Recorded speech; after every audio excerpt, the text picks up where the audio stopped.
So I'd gone up to go and buy a dog from Moss Side, and what an opening line for the story.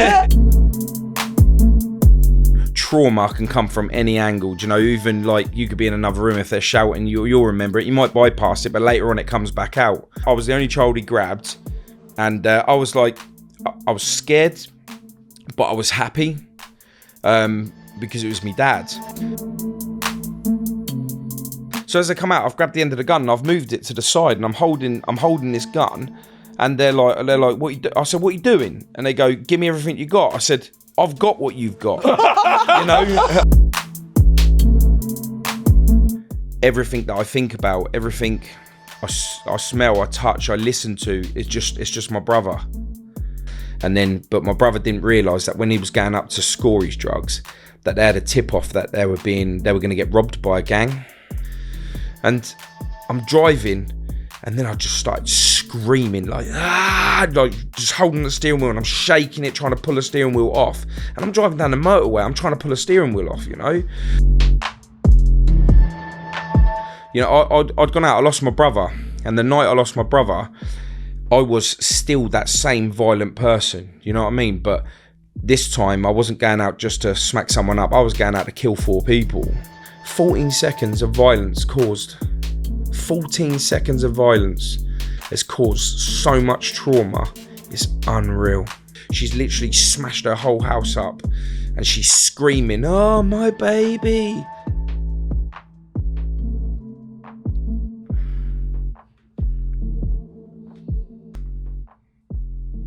It's hard.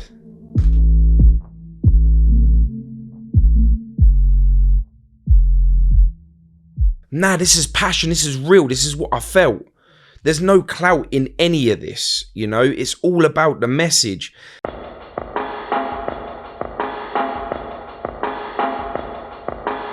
We're going to have a riot today, but it's got an important social message, and I urge you to go down, check out Paul Stansby's YouTube channel. I've been hooked, I've been watching his videos, and he comes at it from a different angle from people just coming in and telling the story arc of crime. He started out based on his own life experiences and his own redemption, interviewing victims of crime. So there's a lot of knife crime, there's gangs, there's stabbings, there's murders, but people get deep inside themselves and express their inner feelings concerning these things. And Paul has obviously addressed his own demons. Just earlier, he's talking about his life, the crime he was into, and now he's on this mission to get people on, to collaborate, to raise people up, create that positive energy, and help people by telling the stories. It's so therapeutical. And for him himself, when he first started filming himself talking to camera, he felt that therapeutic benefit, and he's sharing that now with others so they can get that same kind of mental health assistance, especially when they've been through these harrowing things. So all of Paul's links are in the description box below the video, and now we're going to get Paul to tell us his story. So huge thank you for coming on, man. No, I really appreciate you having us on, guys. It's big things, you know, and I'm glad that, you know, you recognise my channel, and you know, you see the positive that I'm doing. And, you know, it's always good. Everyone always wants to fight and stuff on YouTube. And, I'm just so past all that, you know. And it's just, I want people to understand that, you know, we could work together really, really well, you know. And the message, especially like with my message of trying to just get people to, you know, start dealing with life again, you know. Like, it's true what you said. It is like therapy. You know, a lot of people who I do podcasts, they say, man, this weren't a podcast. This was like therapy. You know, and it's the same for me, because what they don't understand is when I'm giving it to them and I'm podcasting them and they're talking, it's actually helping me as well. And that's how I've managed to get through so long with losing my brother and starting all this from scratch, you know. You learn so much from your guests, don't you? Oh, such mate, a variety of experiences. Yeah. So whereabouts did you grow up?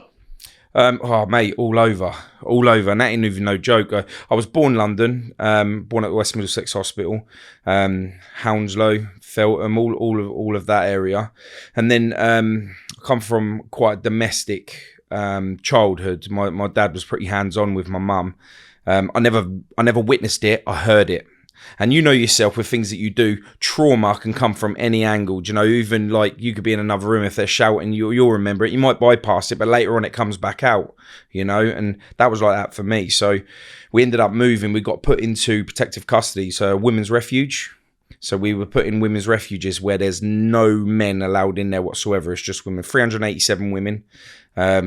I was the only boy in the women's refuge. There was literally full of girls. Did you have siblings? Yeah, girls. Yeah, girls. sisters. Yeah. So I've got 2 sisters with my mum and a brother, the one I lost. And then my dad moved on and had some more. And he's got two sons and a daughter. Oh, wow. So you moved into women's refuge. Yeah. How long were you in there for? Years. Yeah, years. We didn't really come out because the relationship was so violent that, and my dad was so persistent in finding us, my mum. I don't know whether it was because he wanted to see us, or I don't know whether it was because he wanted to get my mum again, you know. So every time that he'd find us, we'd move, and we was at a place for one day once. And he'd found us, and then we had to move again. In two weeks, we was there at one other place. We moved again, and that's what it was like, you know. So, were you scared of him and missing him simultaneously? it's really hard because I say I'm a mummy's boy, but the thing is, I've never really had a dad to be anything different. You understand? So, like for me, I always wanted to know. I see other people with their dads, and I always wanted to know what it was like to be brought up by my dad. Meeting my dad later on in the years out of curiosity, because you know you want to know, you want to see. I see that probably being, if I'd have been brought up by my dad, I would have probably been working at Tesco. Not that there's nothing in it, but my ambitions would have been made for me. Do you know what I mean? So it's quite a controlling person. So you know, if he worked at BT, son and my brothers, they work at BT. Do you know what I mean? So it was like I didn't want that for me. Did it interfere with your school life? Massively. In what way? Well, I went to, and I said this before, and I had comments come back going, yeah, you've been over 100 schools. Impossible. It's not. I've been to over 100 schools. Wow. Yeah. And I pretty much remember most of them, you know, but it was always the same feeling. So you can't forget the feeling, you know, you can't make no friends because you don't know if you're going to be there the next day. And you're always a new kid. Can you imagine being the new kid right away throughout most of your school life? Yeah, it's pretty horrible, you know. So but we was from a side of a family where we played with our siblings. Like, so if we wanted to go out, we all went out together. So we was never really alone, but we never really had friends, you know, because there weren't no point making any. Because as soon as you made someone or someone say, oh, do you want to sleep over? And it's like, am I allowed? I'm not allowed, because in case my dad come down and found out I was sleeping there and he's got a way of kidnapping us, you know. So we weren't allowed to do none of that stuff. Did your dad try to kidnap you? Yeah, this one time, I remember this one time we were standing at a bus stop and my dad had spotted us, and he come out of nowhere and I was the only child he grabbed, and I was like, I was scared, but I was happy, because it was me dad. So he goes, come here, he grabbed hold of me, and I give him a hug thinking he was going to put me straight back down, but he didn't. He walked off with me. What? Yeah, he walked off with me, and I was like, he goes, you ain't getting him back. I'll come back for the others. And then he walked off. The police got me back, you know, but yeah, he just picked me up and walked off. That was terrorising because I didn't think I was going to see my mum again. Because there's no way that he would have allowed me to see her. And my mum wouldn't have come to him in case she got hit again, you know, so. Where did he take you? He took me to his car and took me back to his house. Yeah. Yeah. But he was taking me back to his house, but he got stopped on the way, yeah. So you probably couldn't plan for anything. Did you just like get used to living in the moment and just seeing what happened every day? Yeah. Has that stayed with you, that? Because it was for so many years. And you know yourself, like I say, like I've had to learn to manage a lot of things, you know, and I used to think it was really big. And then I lost my brother, and nothing compared to having to try and manage that pain. You understand what I'm saying? So like everything bothered me before. And then when I lost him, everything that I ever remembered kind of got backmarked, you know, like it all got put away, you know, and everything that I think about, everything I smell, I touch, I listen to, it's just my brother, you know. And You know, it's like if I'd have lost him naturally, I still would miss him. But because he was taken, I can't explain to you unless you knew someone that's been murdered and taken from you.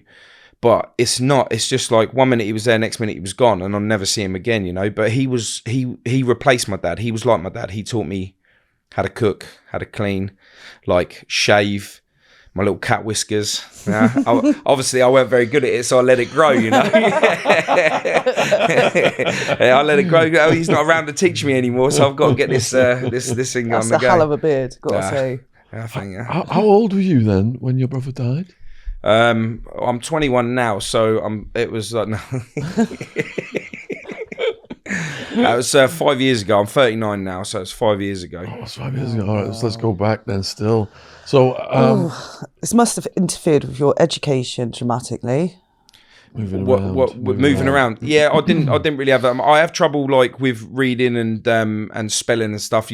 Whoever I was texting, I think I was texting you. If you see my texts, you're like, what the hell is the matter with this guy? Are they that bad?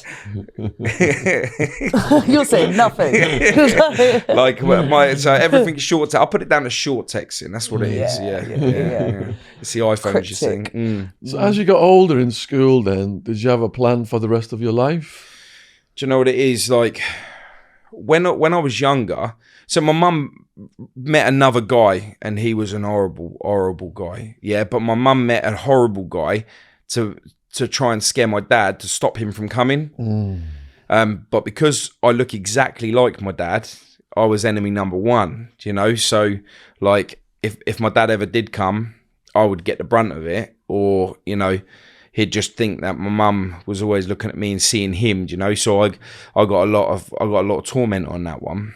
How so? It used to be so bad. I used to wet the bed all the time, and you know, like if my mum was out, he used to be like, "Yeah, let's play wrestling," but he would literally like hammer me, you know, put my feet like up past my head until I couldn't breathe and pass out. And yeah, I used to literally, I was wetting the bed all the time. And then my punishment was, because he was a big football man, my punishment was I was grounded all the time. The only time I was allowed out is for him to put me in goal and kick footballs at me. Now, he's 6'3", and he was a monster guy, and he had power ball. And, you know, I'm like 6 years old up to 11 years old standing in this goal. I once had to go, he kicked the ball so hard at us that if I caught the ball, I took a day off my ground. But if I let a ball in, I put 2 days on my ground. Yeah, so he kicked the ball, and I really wanted to go out that weekend, and I caught the ball, and I literally like went flying backward. You know what you see in Hollywood when you explode and then you go through the wall or something? That's what I ended up getting concussion and going to hospital, and I had to tell him that I fell off my bike, otherwise he'd get me again. Holy shit! Yeah, so it's just things like that, you know. And was your mum aware No. of the abuse? No. So you kept that hidden? Yeah. Wow. Yeah, I had no choice, because if I did tell her, it would get worse when she was going out doing her little cleaning jobs and stuff, you know. So yeah, it wasn't worth it. It wasn't worth telling her. I told her afterwards, you know, but it just wasn't worth telling her whilst he was there. I bet you couldn't wait to leave then, could you? Do you know what it is? When I took so much that when he did actually leave, and the police ejected him from the situation, because it was like he either goes or you go back into an institution again, like women's refuge, you know. And they are like mini prisons. You're not allowed to do anything. You share a kitchen, you share a bathroom, you know, everything's militant. It's you can't get away with anything, you know. And if you're noisy, you got to be told to be quiet. It wasn't a nice place, but it was nice, you know what I mean? Because it wasn't home where all the drama was happening all the time. What were the other women like there at the refuge? They loved me. Yeah? Yeah, I was the only boy there, so really I was like Hugh Hefner, just, you know, so just without the X-rated stuff, you know. But they absolutely loved me, because I had like blue eyes, really long hair. I haven't always been bald, you know, really long hair, you know what I mean. I thought Sean was born bald. Born bald. So are you. It's all a wig. But no. Yeah, so how did you emerge from that routine into becoming an adult then? I felt like when my mum got rid of this guy, I then started seeing that I had to up the game because mum had no protection. She was a single woman. She was worried. At this time, I started finding my feet. Being able to scrap. I started fighting a lot, and everyone that I was going for was him. He was the visualization whenever I was scrapping and just being thing. And I was scared, but I wasn't afraid. Do you know what I mean? It was like, that's really hard to explain. Like, if someone was to cry, I'd be like, even still today, like if someone was crying, it really unnerves me. Do you know? Like, I feel really like I don't know what to do. So I say something like, "Oh, don't cry. You look ugly when you cry," just so I can get the laughter back out of them. And it went wrong for me once, but how so? she went, "Everyone cries." And I was like, "Okay, yeah, cool." And she goes, "Sorry, I'm just Colombian. I'm really aggressive like that." I was like, "Yeah, no problem. Like, yeah, that's all right." And I was just sitting there. I didn't know what to do. I was just trying to make her laugh, It worked in the end. She got it. She's a friend of ours now, so it's good. Oh, that's good. Yeah, I thought after she punched me up, no. So you were toughening up to have this protective role. Is that what? Yeah, I think I was already quite tough with the stuff that he was doing to us. I was just too scared to put it into play in case I was challenged, you know what I mean? Because I'd never really had a fight or nothing. So right up until I had my first one, that's when I realised, hang on a minute, I can actually do this. And I've already taken beatings from like a 6 foot odd guy. So another kid my age is not going to be able to do what he done to me. So I was just, that was the start of it all, really. Sorry, where was your brother at this point? My brother was, he was a bit wavery, you see. He was like in and out of jail and stuff. And, he also could have a little row. So he'd be in for, fighting offences and driving offences and things like that. So, yeah, he had it way worse than me, I believe, because like, even though my brother always put on a front of things, and this is what, like, I took a lot from him on this, so even though that he'd put on a front and stuff in his eyes, and you can always, eyes tell the truth, right? I could always see, like, he was struggling. But it didn't matter because birthdays, Christmases, like any occasions, he'll always be back no matter what, He might disappear for like three months at a time and you wouldn't hear nothing. But if in that 3 months something was a matter, he'd be back instantly, So he was like a free soul, but a trapped one. And that's how we call him a misfit. Do you know what I mean? That's what he is, like a misfit. He never fitted in, but he was always liked wherever he was, always cracked jokes and stuff like that. Did you ever have a period of time in your teens or childhood, should I say, or teens, where you felt settled? Nah. Never? Nah. No, I've never ever been in a place where I thought to myself, I'm good now, I feel good. And then this happened, and it took everything, every bit of strength that I'd built up to be able to get through my days, all went. Oh, wow. And I had to figure out another way of being able to manage everything. And the podcast is what I had in place. But that took me 4 years in from losing him. You gotta remember, I went through court, and when someone gets murdered, it's not like, auntie's dead, she had a little stroke or a heart attack or something, and then you can bury him a week later or 2 weeks later, I think it is. This was like, you had an autopsy, then you had like a death autopsy, a criminal autopsy, and then the police autopsy. So like, he's gone under 3 times. So I've got all this. At the same time that from when I got it, my mum's on suicide watch. She's so drugged up now. She's like, she would be a drug dealer's best customer if she didn't get the stuff from the doctors, because I lost my mum that night. That night she found out my mum died as well. That was it. She was gone. The woman that I've got now, holy shit, I call her mum, but I don't know who she is. And this is the trauma that I have really tried to get out there on the damage that's caused, because I think if people could understand how much destruction is caused from crime, I think, and especially if they can feel it, I don't think they would commit crimes again, because like my brother died that night, my mum died that night, my stepdad had a stroke the next day, he's not been right since, my sister, she turned into an alcoholic, but I've got her on the straight now. Do you know what I mean? I've got her. She's doing well, but you know, families were destroyed. My brother's only daughter was pregnant, so she never even got to see her granddad. He never even got to see his granddaughter. Do you know? And it's just that he had a son of one. You know, and they say it takes three generations to be forgotten. You know, but if you're a dad and you've got a son of one, by the time he's 5, he would have forgotten your face, especially if the mum doesn't put that face in front of you.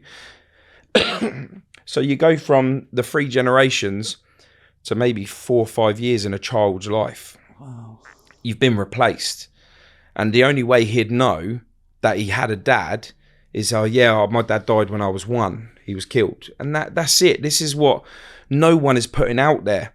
And there wasn't anything put in place for me to be able to manage it. They turn around and go, yeah, we can do you therapy and that lot. Well, for me, talking to somebody it didn't settle for me because I was off key anyway, you know. So like, I didn't want you to trigger me, and you're only doing your job. I don't want you to trigger me and then something happens that shouldn't have happened, you know.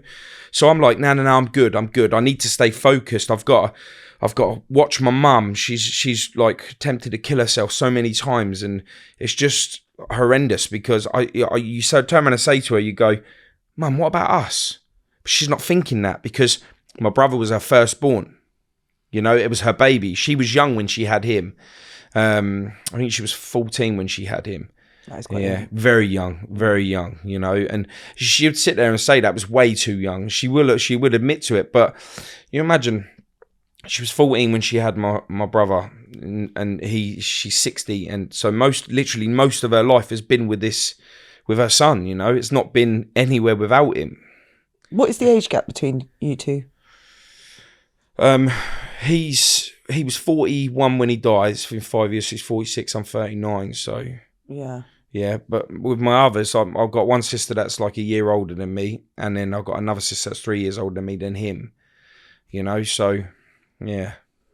What was your first brushes with the law? Mine. Yeah. You love that question, don't you? Yeah. Yeah. True crime.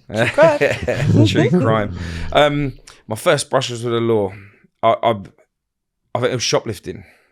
Yeah, it was shoplifting. Well, I say it was shoplifting. We lived in a place called, Sudbury? Sudbury. Yeah. What's that? Next to Hadley. Where's that? So do you know Ipswich? Yeah. Yeah. It's about 10 miles, just about 10 miles from there. It's like near countrified. Yeah, it's near Ipswich. And that we lived on top of shops. It was one of the houses we got put into to just temporary. It was like flats on top of shops, so it was called the Top Shops. And they used to deliver cakes every morning out the back. And my mum, we never had a lot, and I'd be like, I'm gonna go and nick everyone a cake, you know. So their lorry would pull in, they'd leave the cakes on the trays, and I'd pick a tray up and run off with it, you know. I used to do that. Yeah. And the only reason why I got caught is because my sister, Jasmine, she was like, she goes, can I come with you? I was like, yeah, come on in. She come down with us, and she got caught because whilst I was nicking the cake, she was eating them. Oh. So she weren't looking. So as I've spotted this guy, he goes, come here. I've gone, and I've still got the tray in my hand. I've gone. I'm like, let go of my sister. I'm getting my mum. Oh. You don't want my mum coming. That's what I mean. My mum was so alive. She was so like, you know, you would, if you was getting in a scrap and they brought their parents, I'd bring my mum. You're in trouble, you know. But now she's just a shell. So sad. So what was your next brushing with the law? I was. Do you know when you play ET on a push bike? So you're on the handlebars, but you're sitting on the handlebars. Oh, play ET. Yeah. So you're on. Yeah. So I was getting a lift back like ET style. So I was on the handlebars, and I was with a guy that was in prison with my brother, and when he come out, he didn't have nowhere to go. So my brother was like, "Yeah, you can come back to mine." Well, it weren't. Mine was mum's house, and the only room that there was mine. So he and this kid ended up having my bedroom. Yeah. So I was like, "Oh right, okay." So he'd get in, I'd be asleep. And I'd wake up and I'd have his feet in my face because he's top and tail of me. I'd had enough. So we went to the shop and come back from the shop. We had my other sister's bike, a luminous pink girl's bike. I'm on the handlebars, and this guy was coming down on another bike, and he goes, "Yeah, let's play chicken." And I was like, "What?" And the next thing I know, because I'm on the handlebars, I can't move nothing. We just ploughed into this guy, and I was hurt really bad. And the guy who was on the back of the bike, he done a runner, and I was just left tangled up in this guy's bike, and he called the police on us, and I got nicked for that. But what's the charge for that? criminal damage. Interesting. I was on the handlebars. I had no control. You got hurt. Yeah, I was hurt. I was caught in the wheel. Yeah. So that was that. But then, like, What's the charges on that one? I didn't know, I got off of it because I was young. They wanted him because, but he was gone. So. But like from then, I'd done lots of like, you know, just stupid petty things. You know, it was just. You know, we robbed the milk float once, and the milkman chased after us, and we were going around the corner, and my cousins were hanging on the side. The milk float ended up tipping over, and the road was completely white of milk, and the milkman was just looking at us. But as he was chasing after us, we were throwing pints of milk at him, you know, and you know, you used to get pints of orange juice, and it was like we were like grenades, and then throwing. So it smashed, and he was ducking. So the milk float went over, and we managed to get away, but. Have you ever stole off the milkman? Doorsteps, done the doorstep. Yeah, done the doorstep the orange ones, juices. yeah. Orange juices, yeah. You used to find it in the ward, yeah. Yeah. But like as time went on, I mean, I was young when I done all this stuff, you know, and as time went on, my crime got more extensive.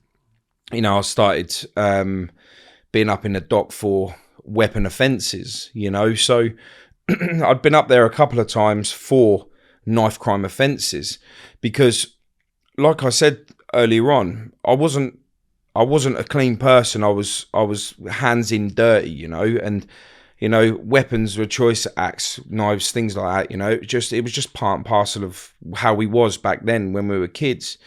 And like I said, the amount of damage that I caused, you know, the amount of times I come close to going to jail, and it wasn't until I become a victim myself that I realised that everything I was doing, it had to change. Because if someone would have come to me and give me this feeling when I was a kid, I would have never have done anything.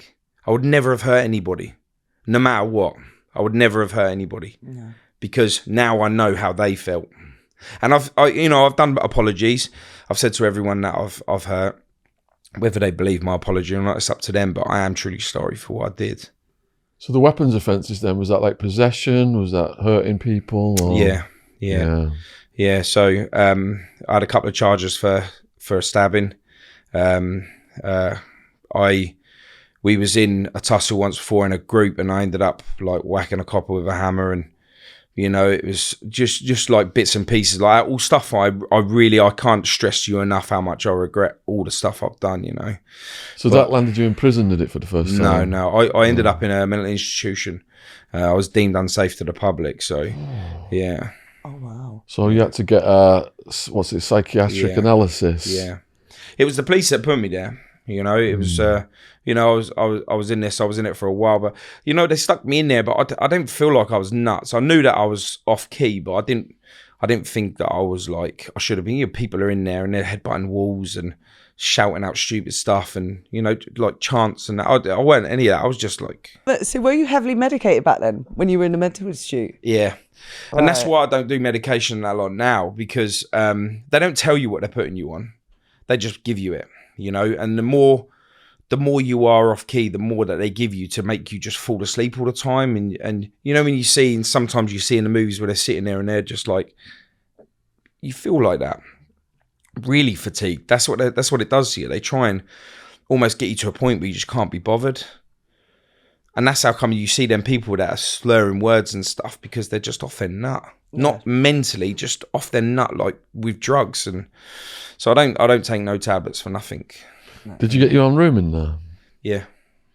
And is it like a community area and stuff? Or? Yeah, there's a community area, but it was guarded, you know. You had people there. I'd want to say it was like prison, but I don't know, you know. So you have the people there, and you know, if you did kick off, they weren't light with you either. You'd get twisted up, and you get thrown in. I want to see someone that was just, they weren't really doing anything. They got told to stop clicking, so they were like clicking. I don't know how they done it. I've tried to imitate it, but they were clicking their fingers, but it was really loud. But they would like with their nails, almost. I think they were trying to like take the nails off, but it was making a noise. And I see him say, stop it. And it didn't. I say, threw him on the floor, and then he put a chair over him, and I sat down on the chair, and the geezer was just laying there. And if I turn around and go, you can't do that, bang, that's it. You're Same happens to you. Wow. How old were you when you got out of that one? 18, 19. And did your life continue on that same vein? Nah. Well, it like I say, it wasn't until I lost my brother that things changed for me. So my change pattern has only been 5 years, you know. And when I say that, when it first happened, I was always quite hands-on. I collected money. If someone needed something done, I'd begin to do it. I was a very hands-on physical person, you know. Never done drugs. I've never even taken drugs. Nothing. That was all my brother. You know, he was the one that done all that lot. But What was your job at this point? I was a criminal. That was it? That was it. I was a criminal. And then the times when I decided to try and do something that was a little bit different, I went on to do building work and stuff, you know, and I was just doing stuff on that. So what were your hurriest moments when you were a criminal then? What close calls did you have? Went into a house. I was with my brother, went into a house. There was some problems with people paying for, you know, drugs and stuff that they had, and we've gone into a house, and as we've gone into a house, we thought there would have only been a couple of people in there, and there wasn't. There was like, they'd just had a party the night before, so there was a lot of people that was just laying around. And then when we turned in, everyone stood up.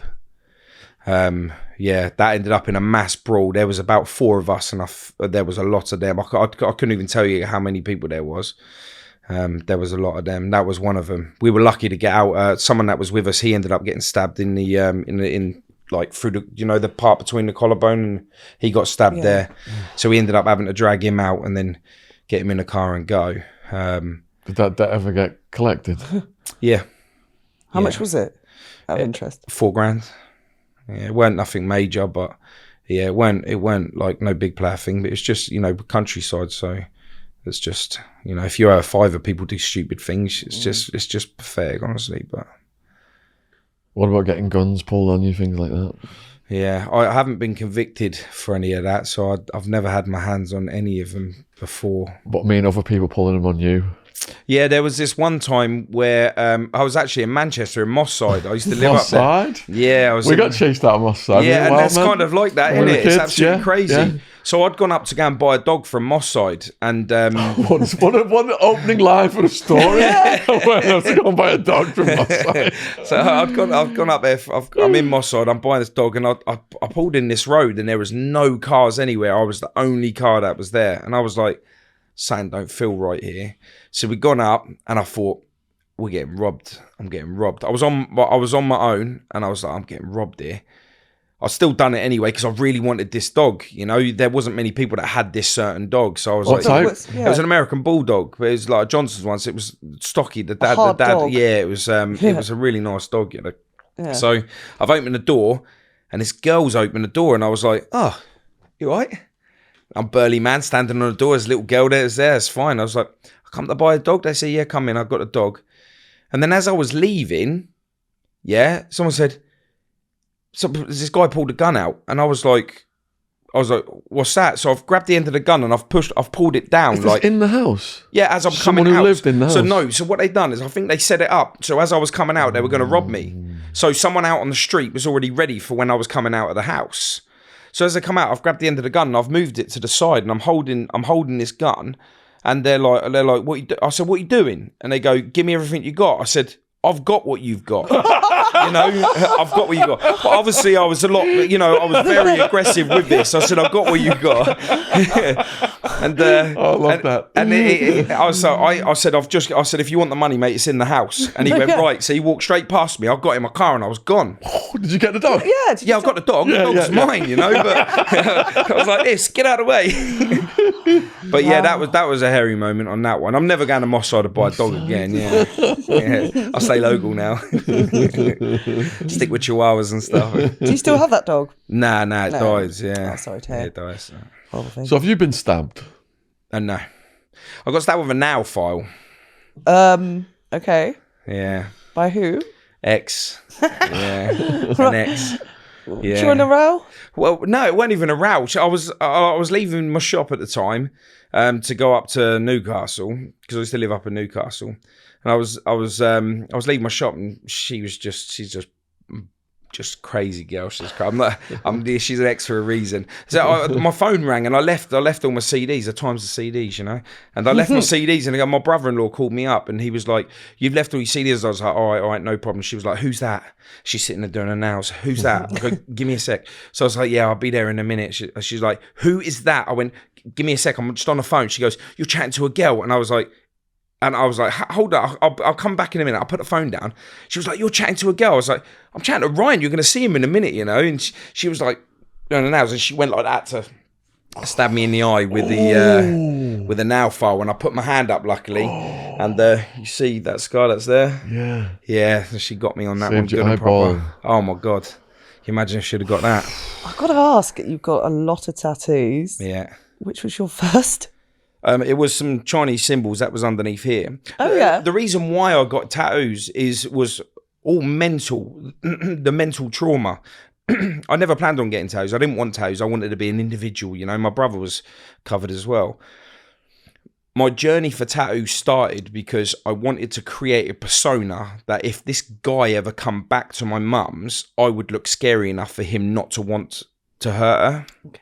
And that's where it all started. Turned out I ended up loving it that much anyway that I'd become a tattooist myself. So that's what I do as my day job. I'm a tattoo artist. So something that I put into play to try as a deterrent ended up being my career. So that was in your teens then, was it, when you started? Yeah, I started tattooing. I started getting tattoos quite late, actually. I was about 19, 20 when I first started. But I was there like every week. Just put it on me. Which was your first? The Chinese symbols. What did it say? It said angel. Oh. I went with a friend of mine, and he got to the shop before me. We was like, yeah, let's get Chinese symbols, because that was the thing. And he'd got there, and he only had 2 Chinese symbols on the wall. One said devil, the other one said angel. He got there before me, got devil, I got angel. Unlucky. Yeah, really. Why did you get it covered up then? I don't want angel on it. And it probably didn't even say what it said anyway. No, I find that amusing. Let's say chicken chow mein and rice or something. Yeah, I think that's what it did. I think that's what it said. Every time I walked in there, they go, usual. What other crazy stuff happened to you in your 20s? 20s. Do you know what? Like, honestly, when I sit there and say to you, like, most of the stuff that I've done is all like been so clouded from trauma, from losing my brother, that every time I try and think of stuff, I don't, it's just not there. But, in my 20s, I had, I was arrested for a stabbing again, for another time. That was all to do with an ex. It's just all mad. I once, the same guy that I'd done the ET thing with, he never actually moved away. He stayed with us, and we stole my mum and dad's car, my stepdad's car, and I didn't know how to drive. And he was like, "Should we go for a drive?" I was like, "Yeah, let's go." And I got in the car, and where my mum lives, she lives in the houses and right opposite of bungalows. And I didn't realise that the steering was on a full lock. So he was like, "Do a wheel spin." I was like, "Yeah." So I was in there. I was like, dropped it, done a wheel spin, and we just went like this. And I drove through the house opposite. No. Yeah. I drove through the house opposite. I didn't know what to do. We was panicking. He's like, "You're going to need to reverse it." I said, "I don't know how to reverse." Were the people in? Luckily, the guy whose bedroom it was is a friend of mine. And he was staying at his mum's house. That was his granddad's house. So that was his bedroom. And we sort of pinned his beds to the opposite side of the wall. But I reversed out of there, not thinking nothing of it, just out of panic. I was like, I don't know what to do. And the car was like smashed up. So I was like, right, let's face it the other way. So if anyone comes, if my mum finds out, which she would like, then it looked like someone's hit the car as they've driven down and driven off, like a hit and run. I didn't sit there and think. There was a tyre track, and then there was bricks across the road, and there was a tree underneath the car.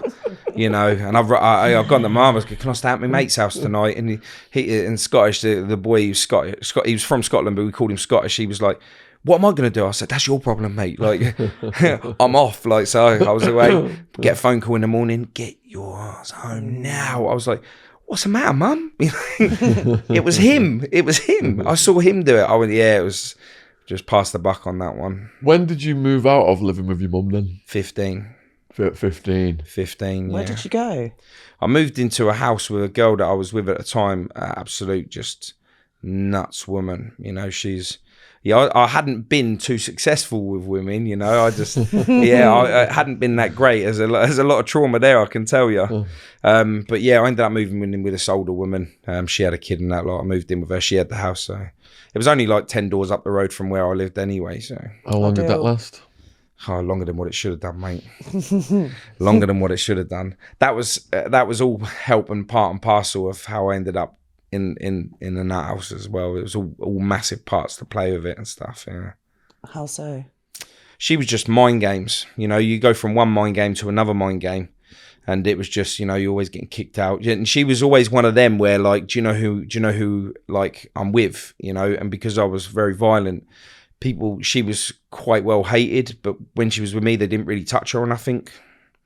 So then it was always she was always forcing me to be worse than what I was by playing mind games with her, saying, oh, are you too scared? Are you scared? Even though she knew I wasn't. So I was then going to do stuff, and you know that was just too much. I shouldn't have done half the stuff, and half the people that got hurt was because of her.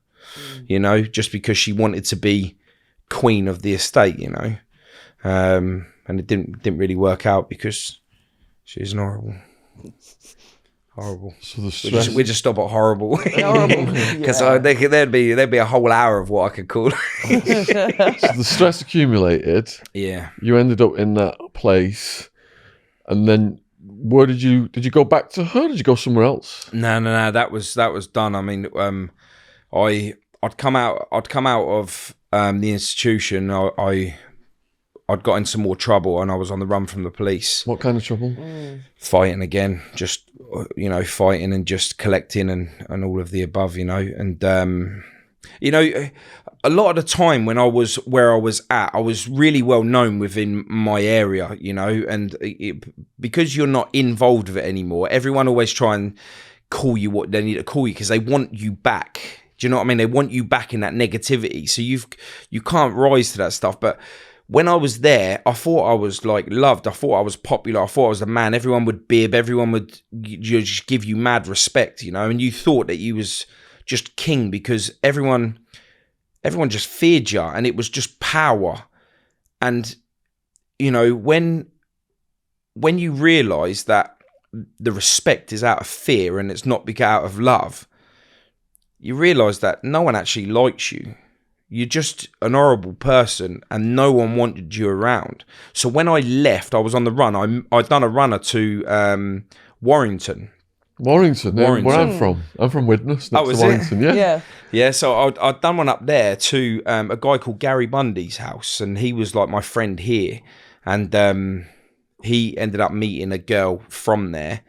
He went up there, so I was on the run up there, and that's when I started realising that no one was contacting me. Like I thought people would miss us and that lot because I knew so many people, and they didn't. No one missed us, and that's when I realised that all this crime stuff is just all bollocks. You know? What do you think of Warrington? Oh, yeah, I liked it. It was all right. I weren't there too long because I ended up going from there to Sunderland's. Sunderland, so further north. Yeah. So why did you go over there? There was a job over there. Right. And there was a job over there, and I stumbled across another woman. Another woman that run me to the ground. Was it a legit job or a collection? No.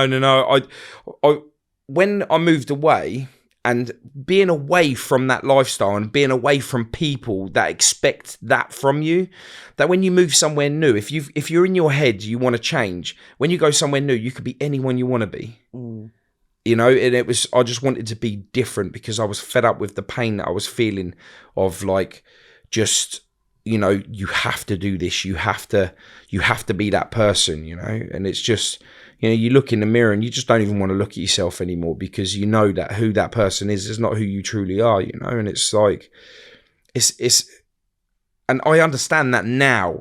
I was gradually understanding, like, all right, no one knows me here until I find out how the land lies, and then I'll start doing it all again, you know.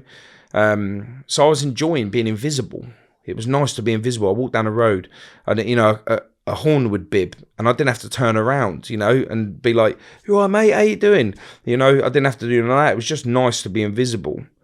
And again, another woman that wanted to cause trouble, and she wanted to be known, and you do it, and then she's like, "Oh, you bring trouble to the house, you need to get out," and then you get kicked out, and then you get your wages, and then they call you back, spend your money, and then they cause a problem, so then you kick off again, then they go, "You're bringing too much trouble," and again you get kicked out, and that went on for a few years, you know. So years in Sunderland. yeah, I've done 6.5 years in Sunderland. 6.5 years. Yeah, but the reason why I stayed there was because I had this amazing job there. Do you know, I was tattooing in a shop called Sunderland Body Art, and it was quite a reputable shop, and I was really lucky to be there. And the guy there, a guy called Charlie Wilson, he was like my mentor. He was like, got me where I needed to get. Unfortunately, we stopped seeing eye to eye for a little bit, because, you know, there was a bit of skirt around that wanted to own my position, and he kind of ran for that, and, you know, I ended up leaving and coming back down to Ipswich, where my mum and that lot was. How old were you at that point? 24, 25, I think, something like that. 25, 26, something like that. So did that put you back in the mix with the locals in Ipswich? No, this was really thing. So what happened was, I got told that if I come back, I'm going to get jumped. They're going to deal with me. They're going to do all this and do all that lot. So Who said this? all these people that then claimed the reputation after I left.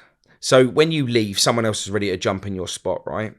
So all these people, and then when someone jumps in your spot, everyone else that was licking you was now licking them, do you know? So you go there, and then it just so happened that this one house come up when I was coming back, and it was next door to a house where they all hang out, and it next door to the pub where they all go to the pub. So my house was smack bang in the middle of it all, and I just landed.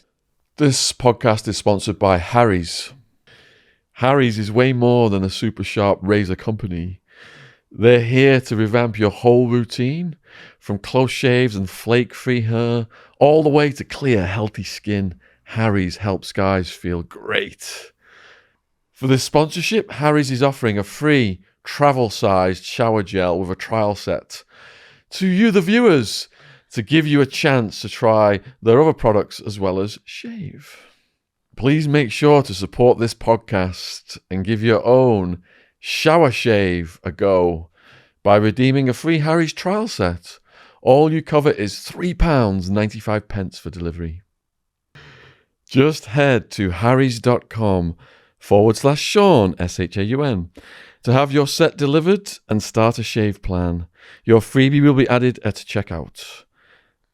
That's harrys.com/Shaun, SHAUN. Thank you for supporting Harry's. Link is in the description box below this video. And then all these people, I was getting all the stuff out of the van, and they're all standing outside. They go, "Oh, you're back." And it's like, "Yeah, I'm back." Oh. And they're like, "What's up?" So I'd literally been back to Felixstowe, where I was back one day. And when I woke up in the morning, this guy was walking past the house that I'd been, and I just switched back to who I was. And that's why I can't live in Felixstowe no more, because when I go there, something negative just takes over, and you end up becoming back that person instantly. I thought I'd done 6.5 years without even getting into trouble once, you know what I mean? And then I come back to the hometown as where I grew up, and within a night I was back to how I was, because I was out the front of my house scrapping these two guys, you know. That's told my mum to F off once, you know what I mean? And I was like, "Oi, come here," you know, and it went off, you know, and, you know, they got hurt. I went back in the house, and she was like, "Oh, what do you think you're doing?" And I was like, that's the guys that, and she goes, "I don't care, get out." So that was that's how it was, you know, and it was like, you get paid, you go back home. You spend the money, you get kicked out again. And that was it. Wow. So was there more police trouble after that? Yeah. There was always I always had problems with police, you know. But whenever the police do get called, they come in numbers, you know, because I'm a code red. You know, when the police had come for me in the past, especially me and my brother, because together we was like a bit of a nuisance, you know. We'd have it, you know. When the police turned up, and we'd scrap the police, and you know, it's just again as fun, and I got a rush from it all. You know, it was you know yourself when you're committing crimes, the rush is, you can't explain it, you can only feel it, you know. And then the police turn up, and you're like, yeah, go on in, and you have it all that lot, and you don't realise, man, that when it's actually needed, i.e. when my brother was killed, you don't realise how much the police actually are there to help you.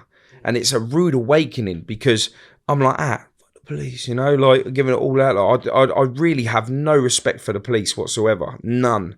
And there's odd coppers where I'm still like, you know, what do you want, you know? But you know, just because I don't feel like they're there for their job, they're just there because they got issues themselves, got bullied or whatever, you know what I mean? But the ones that truly are the ones that helped us with my brother's case, you know. But when I lost my brother, the police were so determined. Like whenever they were going somewhere, they said, Paul's already been here. They'd go and question someone. They say, Paul's already been here. And then they turn around and said, has he? What did he ask? And he said, I asked where he can find him. And they were like, you better find him before Paul does, because, you know, I'd gone out, I lost my brother. And the night I lost my brother, I was still that same violent person. You know what I mean? But this time I wasn't going out just to smack someone up. I was going out to kill 4 people. And I never went home for 7 days. I was just on, I'd ring up and be like, is mum all right? Make sure she's all right and stuff, you know. And my mum smashed up her house, like hurt herself, you know. It's just, so this all just led that I needed to find these guys. And, you know, within the length of time, like one of the guys got found and he was stabbed twice. They never found out who that was that done that. But yeah, I thought that he was going to die, because when I found out that he'd got stabbed, I thought, yeah, he's dead. He's just a skinny, like, crackhead. He was like borderline ready to die anyway. But that's the guy that killed my brother. What? That's the guy that killed my brother. Like the skinniest, weakest one out of them all was the coward that done. And I say coward because I can say coward because I'd done the same stuff. So I was a coward for doing that. Do you know what I mean? Was it a drug related situation? My brother was what I call a functioning drug addict. You know this yourself. You take drugs at the weekend, carry on with your job, you know. Mm. So he normally got his drugs from one line. This line had been turned over. The police took all his stuff, so he couldn't get his stuff, and he was clucking, you know. So he needed to get some stuff. There's this new line that opened in the town, and my brother wasn't a face to that. But my brother didn't realise that when he was going up to score his drugs, that they had a tip off that they were going to get robbed by a gang, one of the local gangs in the area. And when my brother turned up, he was a new face, so they thought that he might have been the spotter for the gang. So they come out and treat him like he was the one that was there to rob him, but he just wanted his drugs. Got in a fight with him. It was back and forth. It was like 5:30 in the day, busy traffic area on a busy road. He was fighting him. He went on the path, onto the road, on the path, back over the other side. And by the time he had come back, he was like stepping back and fighting, because he could really have a row, you know. He tripped over the curb, and when he tripped over the curb, the little skinny rat come out and just stabbed him whilst he was on the floor, and then they all ran off, and that was it. What a piece of shit. Died in a stranger's arms. Didn't even know the guy. Wow. But this is the stuff, like when you say about the live videos and stuff that we do with Carl. Carl's very big on the ripple effect, right? So we talk a lot about this, and I never really thought about it, but that guy was a teacher at school that was on his way home from a day at school, just walking home, his normal trip. The guy who held your brother? Yeah. And I don't know who the guy is. I don't know who he is to speak to him, to ask him if he's okay. I would like to podcast him, just to find out a little bit and see how he's got on and that lot. But I don't know who the guy is. They won't tell me who he is. he was obviously a witness in the case, but I weren't allowed in the room because I had to psych evaluated before they'd let me in the courts, because they deemed me to be them not to be safe if I was in the court. So for the first 4 weeks of the trial, I was being psych evaluated in a courtroom, and the amount of police that was down there just to stop anything from happening. And I'm a one-man army. I'll do my thing. I don't need people to come with me. I don't need anything. When I went to look for these people that killed my brother, I was on my own, and no one come with me.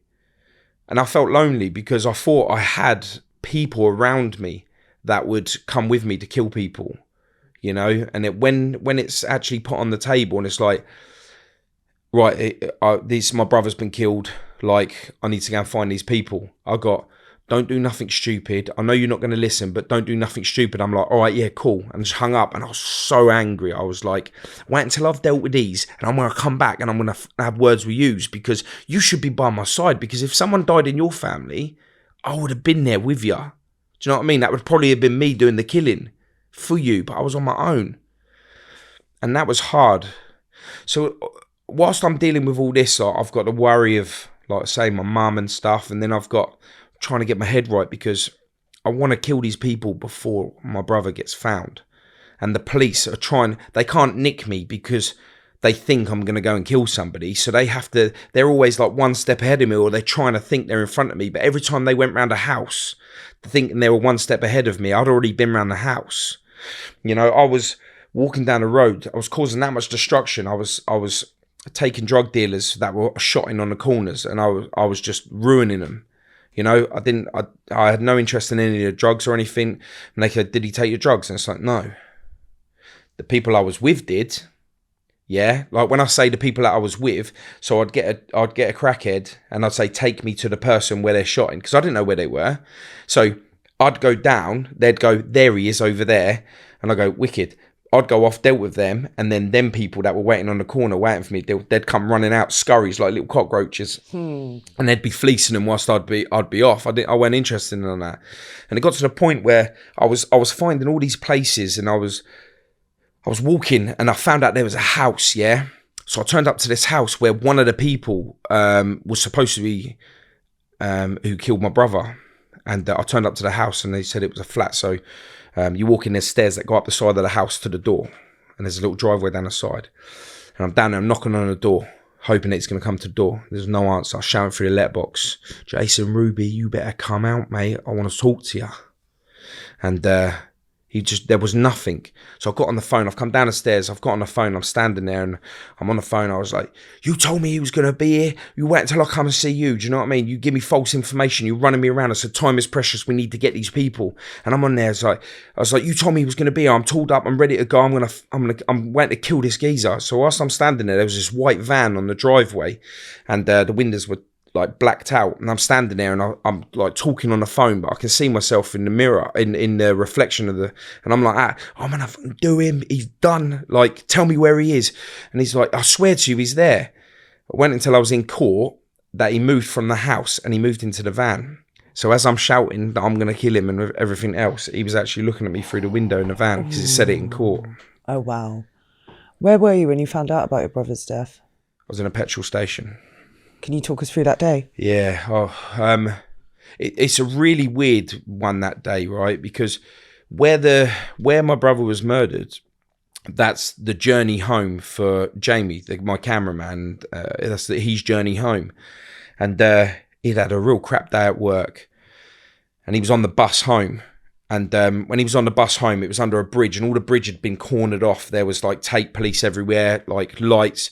He's FaceTimed me. No, he sent me a picture. He sent me a picture going, and he said the word, he goes, it's probably another crackhead dead, like that. But he didn't mean it like that, but it was just like that. And he goes, now I've got to go the long way round, because he was really pissed off. And I just dropped my daughter off after having her, and I was in a petrol station, and it was 10:30. And I got the phone call. It's my mum. I was like, what's mum ringing me at 10:30? There must be something matter. So I've answered, and I'm standing there. The guy is like, you must get off your phone. You must get off your phone. I'm like, wait a minute, mate, you know? And I'm on the phone. He goes, you need to get off your phone. And then my mum's like, they got him. But it was screeching, just like, they've got him. I said, whoa. I said, what's going on? She went, he's dead. I went, who's dead? She went, Dean's dead. I said, nah, mum, you probably got that wrong. You know what Dean's like. He's in and out, like, you know what he's like. She goes, no, the police are here now. And she's like, oh, my baby. And she's screaming. And I was like, what's going on, mum? So tell me what's going on. She's like, he's dead. And I was like, are you sure? She went, the police, they get out of my... She's like, get out, because we was, like I said, we're anti-police. So even my mum would take the police on, you know, she'd be on them. Get the fuck out of my house and all that, like, you know. And so I'm sitting there, you know, I was like, I'm now coming. And then I rung Jamie up and I said, that the police down there, that was Dean, he's dead. And then it was just like just crazy. And I'm trying to let the people I know that Dean's gone, and I need people now because I've got to go out. I've got to go and get these guys. And everyone was just like, you kidding me? I said, I'm off to my mum's now. I'll let you know. They said, let me know. So I put the phone down. I'm driving back and like, I want to cry, but I just can't cry. I'm welled up, but I'm so confused because no one can get my brother. He's like the toughest person I've ever known in my life. No one can get him. And I'm driving, and then I just started screaming like just holding the steering wheel, and I'm shaking it, trying to pull the steering wheel off. And I'm driving down the motorway, I'm trying to pull the steering wheel off, you know, and I'm just screaming. I've nutted the window, like I'm just going crazy. And then I was no longer out. I was out of breath, and I started being like, oh, and I could feel myself going, and I'm driving that. So I've like given a shake. I've undone the window, and then from that point on, after I got that scream out, I was focused. Yeah, I now need to think. I've gone walking in. The police are standing there, and as soon as I've gone in, they were leaning on the worktop. I've gone in, and they've just stood up. Yeah, and I'm walking in. And I'm like, is it true? And they're like, and I went, how do you know? She went, Paul, I've been arresting you guys for years. She goes, I've seen it. I've seen him. And then I was like, all I can hear is my mum upstairs. She's screaming. I hear stuff smashing. I hear she's picking the bedside tables and just throwing them at the wall. Like she's literally smashed her whole house up. And she's screaming, oh, my baby.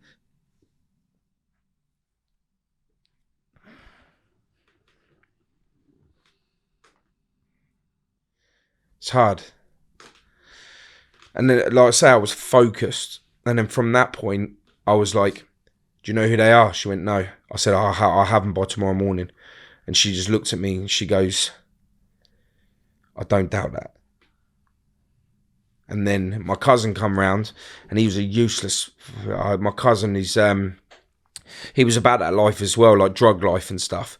And he could have took me straight to the people that night. He could have took me to the people.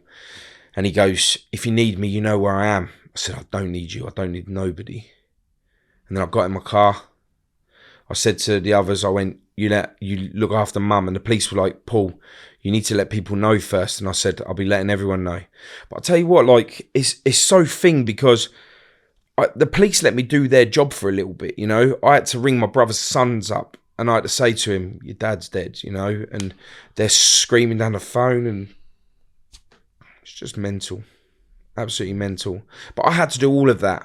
So I'm dealing with a lot, like, you know, I'm dealing with, like, I'm never going to see my brother no more. I'm never, like, my mum always said, if any of you go, because the lifestyle that me and my brother lived was, like, my brother was, you know, drug addicted. So he was in and out of, you know, drug houses, and just, she was worried that he was going to accidentally OD or something like this, you know. Me, I was violence. So she was worried that I was going to end up, you know, hurt myself, because some of the stuff that I'd got into was absolutely insane, you know, from what she heard back. Like with a lot of stuff, I don't really go in too much deep because I've never been arrested for it. I've never been things, so I haven't had convictions. So it's hard for me to say, yeah, I did. Did you hear about that? Because that was me, you know, because I'd be nicked straight away from it, you know. So I've got to be careful as well on some of the bits, you know. But yeah, Wow, powerful. yeah, it's really hard, and a lot of people that they don't get is every time that I talk about this to help save people, I put myself back to the beginning again. And you know, people think, oh yeah, and you always get them people that say, oh, you're a clout chaser. Nah, this is passion, this is real, this is what I felt. There's no clout in any of this, you know. It's all about the message, and I have to put myself back to square one every single time to be able to come and do this. You know, I've got a long drive home. I'll drive home and I'll just probably be a bit quiet and I'll be a bit off, and tomorrow I feel a little bit, do you know what I mean? But that's what it does to me. But the message is so clear. I have to spread this message because I need kids to stop doing this stuff, man. Stop killing each other, because the craziness of what's left behind. For someone like me, you know, I'm you know, from a visual, I look like a criminal, I look like I can have it or whatever. Like, I'm hurting, I'm suffering. You know what I'm saying? So, like, if I can get that across in doing things like this and, you know, welling up, and yeah, it's really powerful. Yeah, I mean, I'm speechless. Me too. You made us speechless. Yeah. yeah.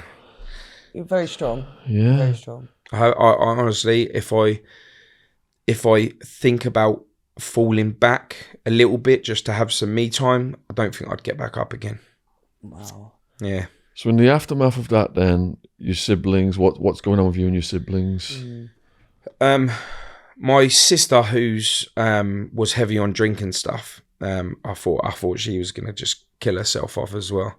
So my sister and my brother were best friends. They were the closest together. They were like best friends. They told each other everything. They went to raves together. They done drugs together, like smoked and pills, and you know, and they'd done everything together. You know, they'd be up all night chatting. They'd be, you know, if there was any problems with them, it'd be them two, and then it'd be me and my other sister. So that was that. But we were all there for each other. How did she take the news of his death? She if you even mention Dean, just his name, you'll see her. She'll start welling up. She's destroyed. She's a very emotional girl, you know. So she you know, she was drinking a lot, and I thought to myself, I can't lose another one. So what I'd done is I ended up telling her, like, you know, I went to a psychic medium, and the psychic medium, Dean, come through, and he said that if you keep drinking, you're gonna die, and he doesn't want you to. So I needed to get that into her head so she'd stop drinking. And then I ended up getting her come work for me in my tattoo studio that I had at the time. And she's a receptionist and she does a really good job. I keep her busy all the time. But whilst I'm there, listen, I walked in the house and my banter's straight away, yeah? And I'm on it all the time. And my sister was so weak, she didn't really get my banter, and it was really hard at first for her to think that I wasn't picking on her. And all I was doing was I'm just trying to build her up and make her strong. Now she can take like the worst jokes. Like she's like, she goes, oh, that's my little brother. And everyone goes, oh, right, your brother. Now I get why you two are like that, you know? But yeah, it took ages to get her that. But actually, emotionally, she's wrecked. Come the anniversaries and stuff, she's like, can I just have the day off? And I'm like, nah, you come to work. I'm at work, so you come to work. So I go to work on the anniversaries and the birthdays and that lot, so she comes to work as well.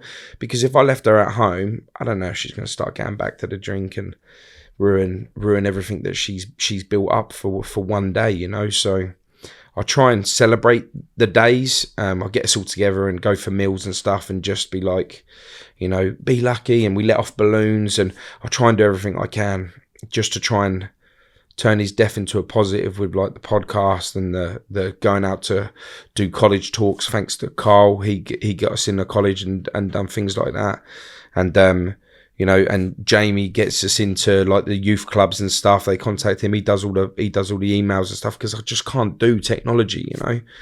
unless I'm watching, So you were hunting down. You were hunting down the perpetrators. Then, yeah. what reined you in from that mission? What? What They got caught. They got caught. They got caught. Well, one of them got caught because he got stabbed.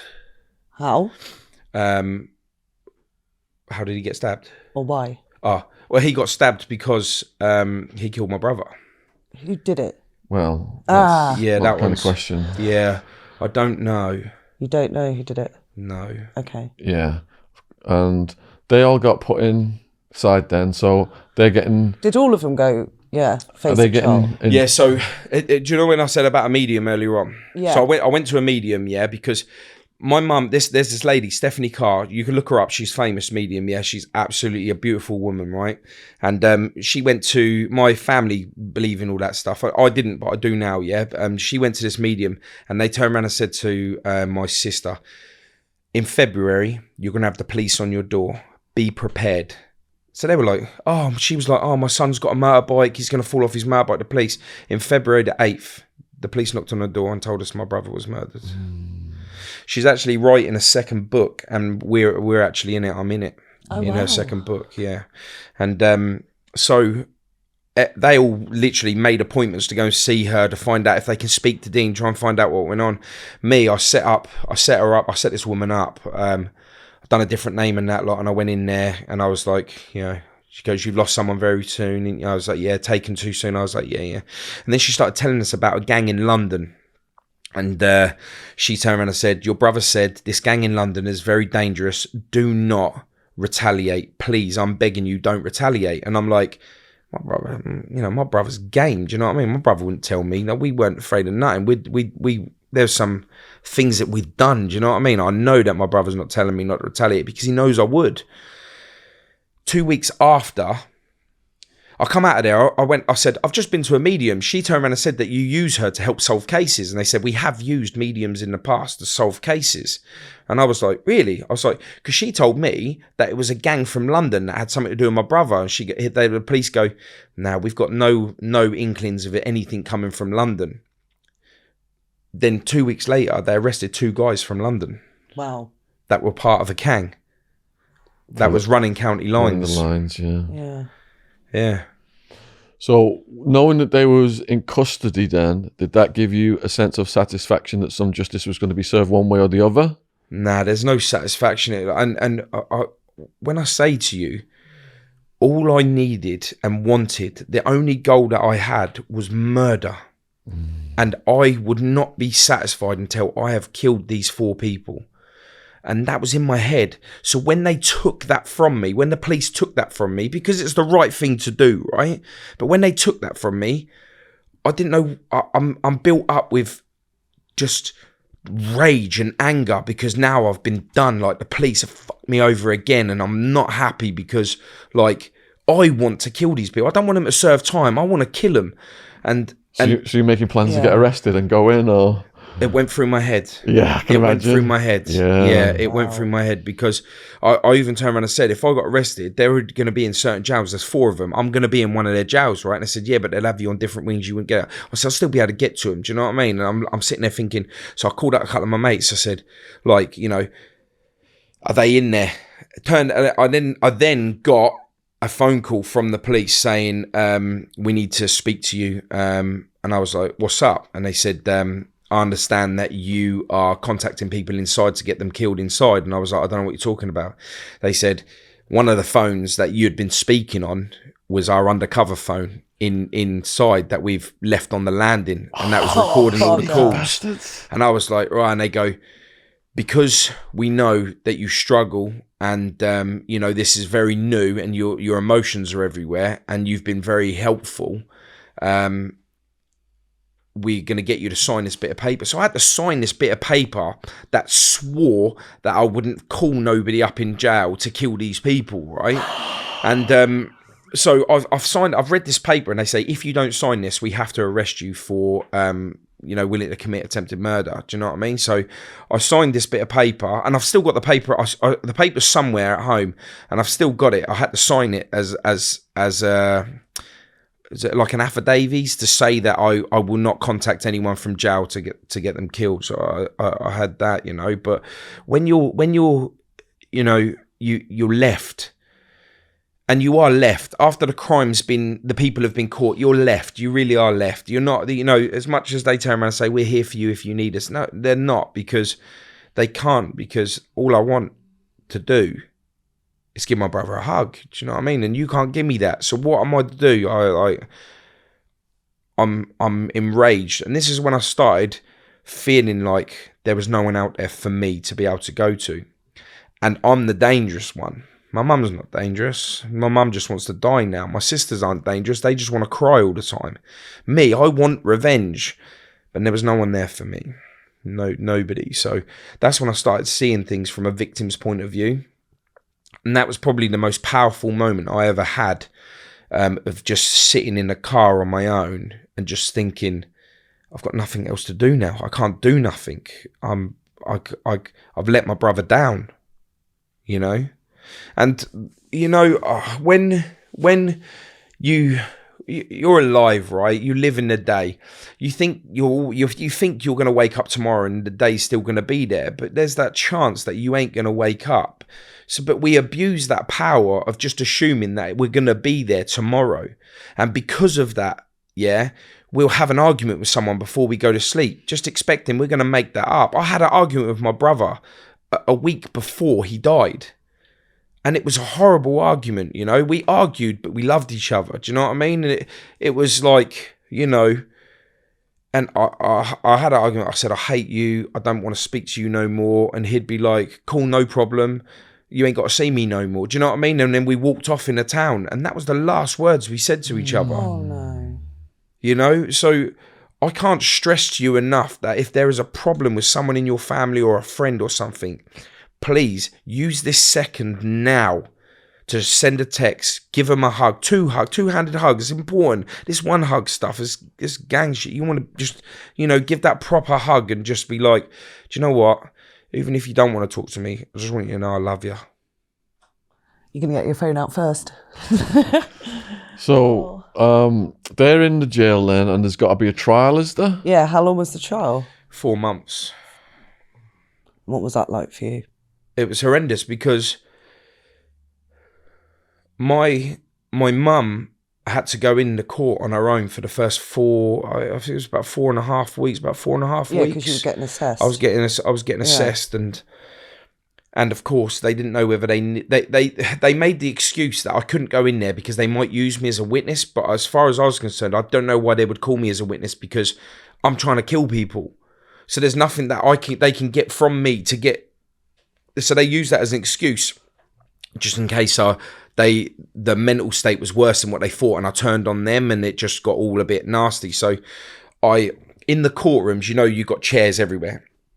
They've got rooms where you can go and talk to your solicitor. I had my own room at the court, and I had police guard outside. There was 8 coppers. I had a copper in there with me. There was normally 2 or 1 that I'd have, 1 copper, 1 liaison officer. And I went through some liaison officers because I had 2 liaison officers quit on me because they said that I was so unpredictable. I actually scared them. And because of how difficult I was and how much I put these liaison officers through, I've been put forwards to help train liaison officers on how to deal with people like me. Wow. So, all right, take us through it then. First time you are allowed in the court with your police guard or whatever, are they in there, the perpetrators? Yeah. Did you lock eyes with them? Yeah. Oh my God, what was that like? It must have been intense. I don't think they knew who I was when I first went in there, but they could see that on my face. I've got a pretty obvious face that you know whether I'm angry or not, yeah. So 4.5 weeks gone by, they turned around and I said, you can't not let me in the court anymore because, you know, it's all done. You can't, you've been told you ain't going to call me as a witness, so I'm allowed in there. So I've gone in there, and as I've gone in there, I've walked in the door, and they said, Paul, you've got to be on your best behaviour in here if you want to last the court, yeah? So I was like, yeah, I'm good. You know, I had police behind me, I had a police officer beside me. I've gone walking in. As I've gone walking in, the judges here, all the barristers. We had a silt, which is the highest barrister that you can get. They were all at the front, and right here was the glass screen, and it was boxed because for me, I already knew what I was going to do. Yeah, because from whenever I've been in the dock, the glass is only yay high, right? So I knew that when I was in, the copper was going, and I was jumping the. I was jumping what the dock. stopped you from doing this? It was glass top to bottom. That's it. Yeah, that was the only thing. And what were you planning on doing? Whatever I could to make sure that they were dead. Whatever I could, you know. And that was what I had when I first went into court. And then the first time that I laid eyes on them, they heard the door go, and we sat here, and then there was the square box, and it was a wall with a door with like half a window. So you could only see, like, if you were sitting down, you could only see the tops of their heads. If you stood up, you could see their face. And as I've come walking in the door, they've just turned to see who was coming in the door, and I'd come in, and I just looked at them, and I was like, and I looked at him as if to say, like, you're dead, you are dead. And then they then looked away, and I sat down, and I was there, and I was like shaking, and I was all this, and the judge kept looking at me, and I thought, I don't want to ruin this case, but I want to kill them guys. My mum's sitting there, she's sobbing, she's got these ear things in because you can't hear nothing, and I've got the liaison officer rubbing my shoulders. I'm like stop, like, do you know what I mean? I've got the coppers there, and then when they brought them out to go onto the stand, they brought them out. I leapt forward. As I leapt forward, the copper put his hand on my shoulder and was like, Paul, don't do it. Don't do it because you'll ruin the case. And I was just like, oh, and he walked straight past me, and the copper could see me, and I was like, honestly, I was just edging. Yeah. And I thought, if he looks at me, he's done. And he wouldn't look at me. But when he was in there, they were looking at me. But when he come out to pass me, he didn't look at me. So it's amazing what a bit of glass can do for someone's like, yeah, I'm in here for an M charge, you know? And it's like, and then when they come out and they're there, I was like, look at me. And I was ready. I had one foot tucked under the chair, like ready to just launch fast, you know? Oh, shit. And I said, can they just run out any time to the coppers? And they said, yeah. I said, what, they could just go? He went, yeah. I said, then them doors not locked? He go, no. I said, why ain't you got a copper there? He goes, we've got you. Wow. We got you. We know that if they go to make a run for it, you'll take them down.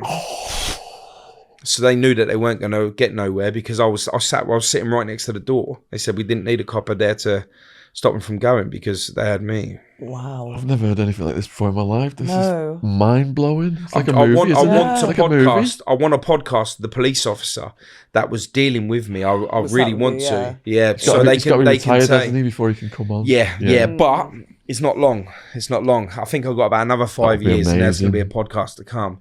But did you have to get on the stand then or anything? No. What were their excuses? They said that my brother was there to rob him, and he was there, and that's what they said. But they went through all the evidence. This is why things took so long, like 4 months, and it was every day the trial was. There was like 2 or 3 days in that 4 months that we didn't, like they went to deliberation and stuff like that. But it went on for so long that our jurors started disappearing because they had like jobs and stuff. So we was right down to whether we had to restart the court case again because we had like the jury was like getting less and less, and that was like I was like, oh, we can't go through this again, you know. 600,000 it was just for the barristers in that room. 600 grand. Wow. They summed it all up. The CPS summed it all up at the end. It was a massive case. Did they look remorseful or were they acting tough? Now, do you know there was one of them. He thought he was cool. He didn't bother going into the stands. He didn't bother making like his thing. He just said, I'm not getting in the stands and that lot. And he thought he was going to get away with it. And this is what I'm trying to say. There was 3 of them on road that day that killed my brother. One of them was on the phone in London. Right. Telling them what to do. So he wasn't there, but he's serving a life sentence because he was on the phone, and they got him by triangular cellular like pinpoint where the calls were coming from, because somebody said he was on the phone, and they pinned him to that phone, and he's serving 18 years full sentence before he can apply for parole. And that was a guy on the phone just making orders. How did they know he'd give those orders? Did the others end up? They got the phone. Testify. Oh, yeah. One of them spoke out a little bit. They got the phone that the call was made on. That was in his name. That was at his address, at one of his addresses that he was triangulated to. So he was banged to rights with that. There's text messages that stated that it was him on the phone, and they got him that way. Well, how can they prove what he said? one of them cooperated. Yeah. Yeah, but let's them get their word against That's theirs. how it ends up. Put it this way, the case was so strong against him that he's applied for a retrial all 3 times, and he got rejected. Wow. That's how strong it was from triangular cell data. And what was it like when the sentence was about to come in? So when these guys come through and they were on the stands, you know, they were like a bit cocky. Do you know what I mean? 2 of them were. The one that actually killed my brother and the other one. The one that was like, oh, what have I done? Was one of the lads that the other lad said that he stabbed him. But like, so the one that got done for the murder, the stabbing, he got 22 years full sentence before he can apply for parole. He said that this guy done it. He got 18 years full sentence before he can apply for parole. So 3 of them got 18 years each. One got 22 years. All full sentence. They have to serve full. The remand didn't come off. That was nearly a year. The remand didn't come off for that either. And before they can apply.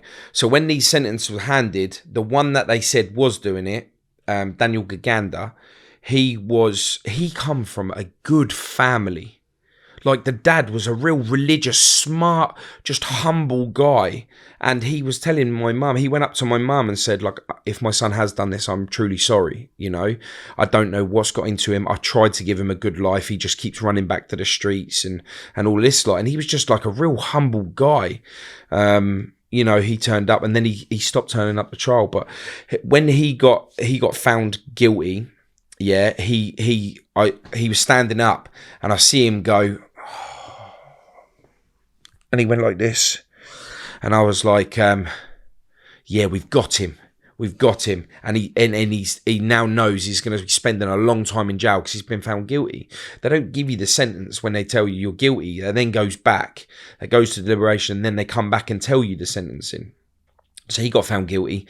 The other ones got found guilty. Now, the main one that done it, he got found guilty, but he was just like, he was a scumbag. So he was like just dying anyway from gear. You know, he was a proper gearhead, you know, junkie. So him being in jail was probably not bad for him. You know what I mean? So the other one that was triangular date, the one that was on the phone, he was just cocky, so cocksure he was getting away with it. So he just sat there like, you know, and the judge ended up telling us all to get out a minute. So we got out, and I said, why have we been kicked out? Because that boy was saying stuff to the jury, saying like, you're all dead, to the jury. Yeah, because his sentencing thing come up, and the judge spotted it. But he was like eyeballing them and telling them they're all dead, trying to stop them from making sure that he goes guilty. He don't get guilty. So we got kicked out. He got dealt with. We then come back in, and we found that out. And I found out that he was trying to intimidate them as well. So then every time I was looking in the dock, the 3 of them wouldn't look at me. He kept looking over. But when I was like on him, he looked away. Do you know what I mean? And when he got sentenced, he just went to walk out. But like went to walk out through the screws door, you know, and he goes, where are you going? Come back. And he come back. He says, you have been found guilty. And then he was just like, yeah, I know. And then he went to walk out, you know, thinking like he's going to get the less time out of it all. But when he got 18 years, he did not expect it at all. And then he was like, I'm going to appeal it. You know what I mean? Thinking that he would be able to get the appeal to get his sentence dropped. And he done it 3 times. It went to the high courts, and none of them got it.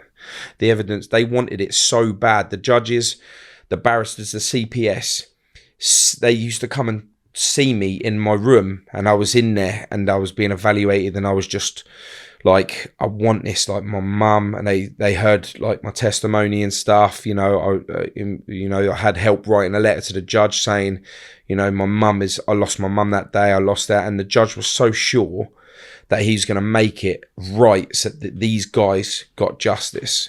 I mean, we didn't get what we wanted because they're alive, but at the same time, they're in prison. They ain't doing nothing now, you know. And as much as they think that they're all up for murder charges and that they're the men, they're still in prison. You know, the best part of their life. Like the guy that got 22 years is 49. You know, he's probably going to die in jail. You know, and the other one was 48. And he got 18, so he's probably, you know, there's nothing left for them. Mm-mm.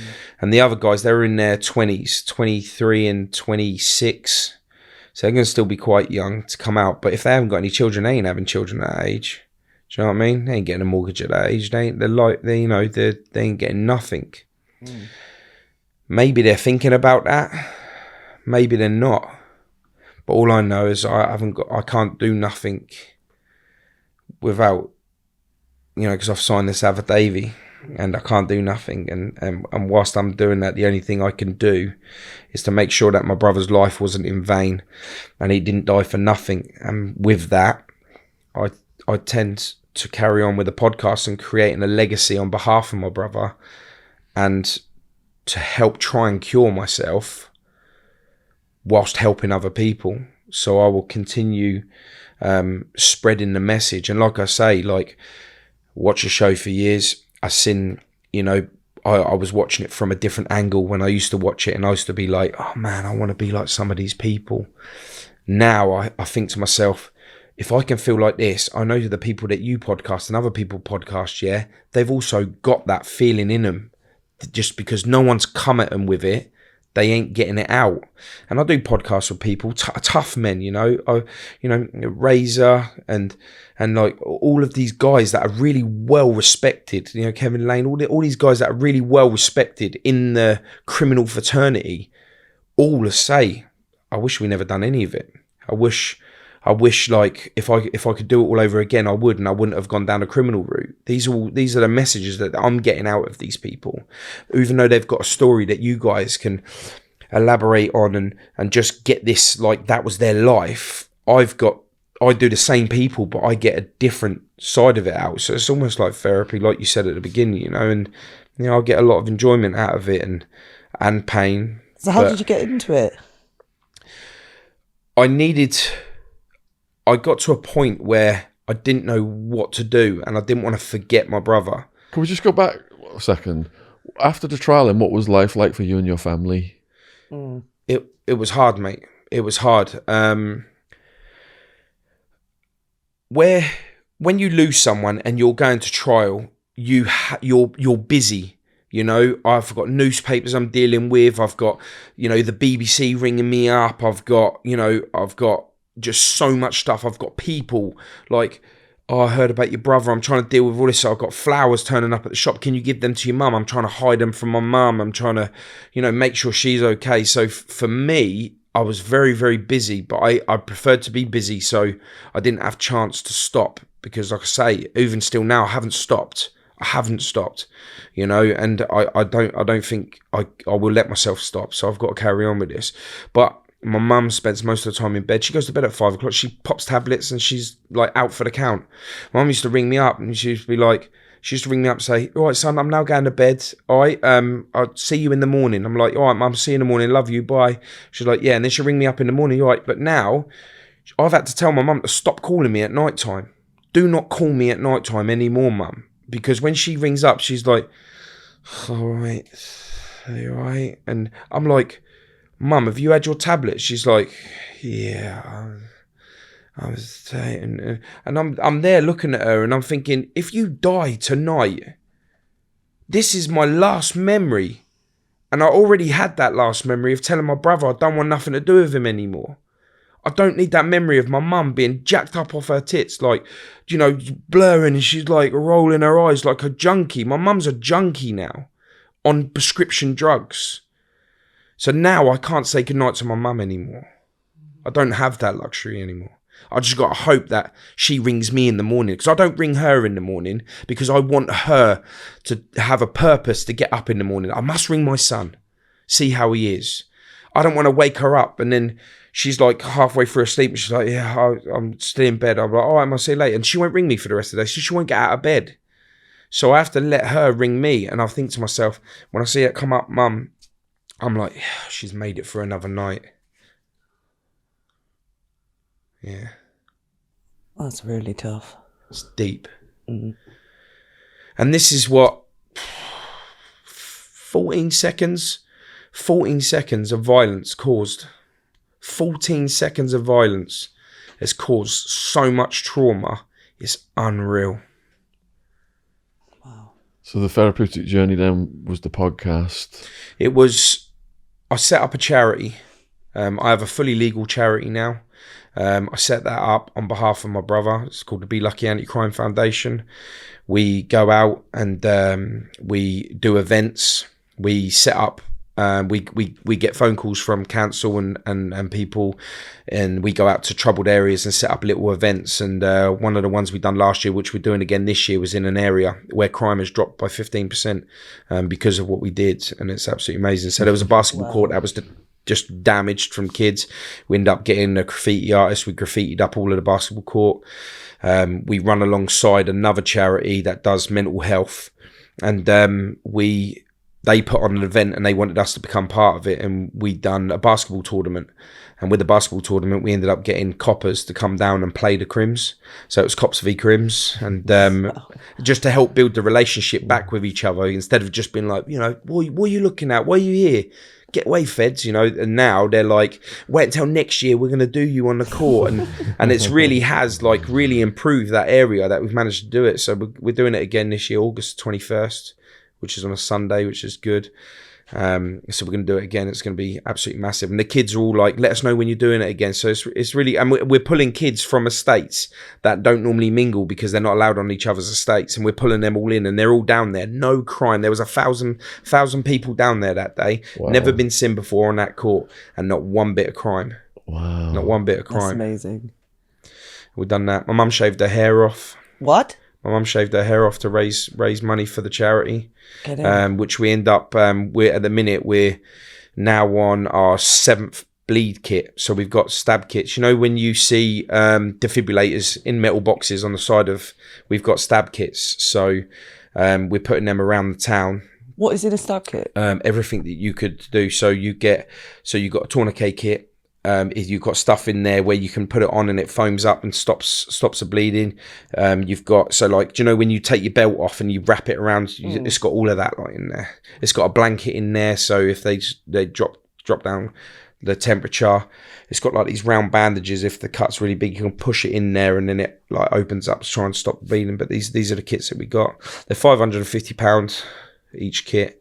And we've managed to do 7 so far, and we're getting local businesses to buy one, and then they get advertised on the business, and we're getting them around, and the businesses are they're really all getting involved. We've got one on each estate, which we're going to be putting in as soon as they turn up. We're going to have 4 in the town centre, because, you know, a lot of people, they tend to die because no one knows what to do, or they don't have nothing around. And because of that, we're putting stuff in place to make sure that no one else dies because of it. You're going to save a lot of lives. Hopefully.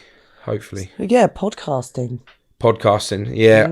I had to find out therapy, and the only way I could do it was talking to myself on camera, and I did that. And that really helped me massively. It really helped me massively. But at the same time, it destroyed me, because people that recognise who I am in the street, they recognise me through pain and not success, you know. But like, I'm okay, because if my pain has made them think. And the big thing as well is, like, do you know how many kitchen knives you got in your drawer? 5. You think? I think. You think? Yeah. Can you imagine it? What, like the proper blades? Yeah. 5. 5. Yeah. There's so many people out there that don't know how many knives they have in their kitchen. And, you know, some go missing, they go, oh, we'll just buy some new ones or just ignore it. Know that knife's gone. If you've got a kid that's active, you know, or of that age, that knife has not gone missing. It's been took to cause damage, you know. And, you know, this is where we try and raise awareness just in households with like parents, you know, if they're not sure what to look for. And one of the things is make sure you count your knives, because you don't know how many you got in your kitchen. You know, because that's a good indication, because most of the stabbings that are happening from kitchen knives. Of course. Paul, this is one of the most powerful stories we've ever heard, and I'm sure the people watching are, like, some of them perhaps are carrying knives or knife crimes affect them somehow. What do you want to tell the viewers that have been on this journey with us today? I just want to, you know, like, you don't realise that you'll ever become a victim. And that's the problem. And you don't realise the pain that you're causing people until you become a victim.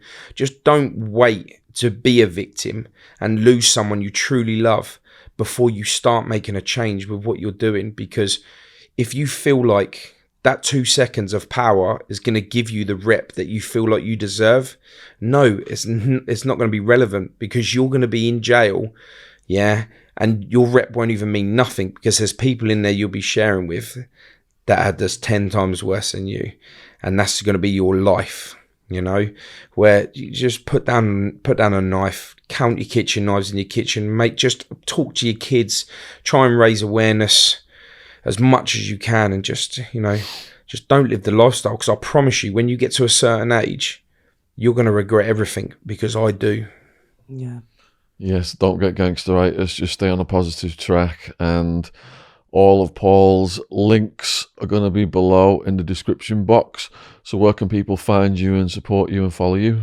Paul Stansby podcast. That's right the way throughout all of the social media platforms, Twitter, TikTok. We just set up TikTok. I'm not very good at this technology stuff. Jamie deals with a lot of stuff. I've like the Instagram stuff I deal with, and you know, just the YouTube, we get on that. But Jamie's my guy for all of that. But it's TikTok, Facebook,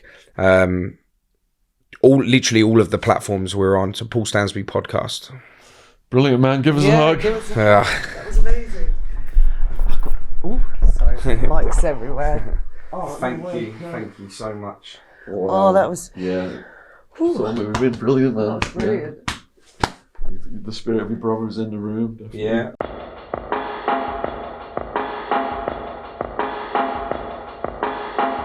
This podcast is sponsored by Gadfly Press. We are proud to announce the publication of Britain's #1 art forger, Max Brandrett, The Life of a Cheeky Faker. And from the back cover blurb, Max the Forger is an artist and gentleman whose colourful lifestyle has spanned over 70 years. He has lived under the strict regime of Bernardo's children's homes, been an elephant handler in the circus, lived rough, busked his way from Brighton to Bombay, sold his fakes up and down the country, dined with dukes, socialised with celebrities, associated with gangsters, served time in prison, and donated tens of thousands to charity. And through it all, he has never stopped smiling and loving life and missing his mum. Quote from the book. Mr. Brandrett, I do not see you as a malicious criminal, sighed the judge. But why, oh why, do you continue to use your God-given talent in this way? I just can't help myself, Your Honour. It's like an addiction, I grinned. Available worldwide on Amazon, link in the description box below this video. Thank you for supporting our sponsor. Here at Boomer and Jen, we offer a wide range of organic or recycled clothing. We all know our planet is important. We only have this one, so it's vital that we all work together to slow down and reverse the changes to the environment. Whilst we all know that big industry are having a significant effect on pollution, here at Boomer and Jen, we believe that if we all make small changes, we can do our part. Fast fashion causes detrimental effects to the planet.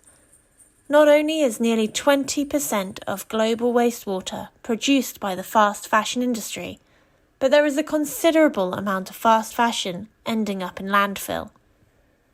So let's move away from fast fashion items that are only worn once or twice, and start wearing extremely comfortable, durable, and environmentally friendly clothing and ethical jewellery. Boomer and Jen was founded in a quiet town in Devon in 2018. It has now gone from strength to strength as the world is becoming more aware of the current climate situation, helping our customers to buy sustainable, quality clothing. All of our products are fair trade and registered with the Global Organic Textiles Standard Association. Check us out on organiccottonclothing.co.uk.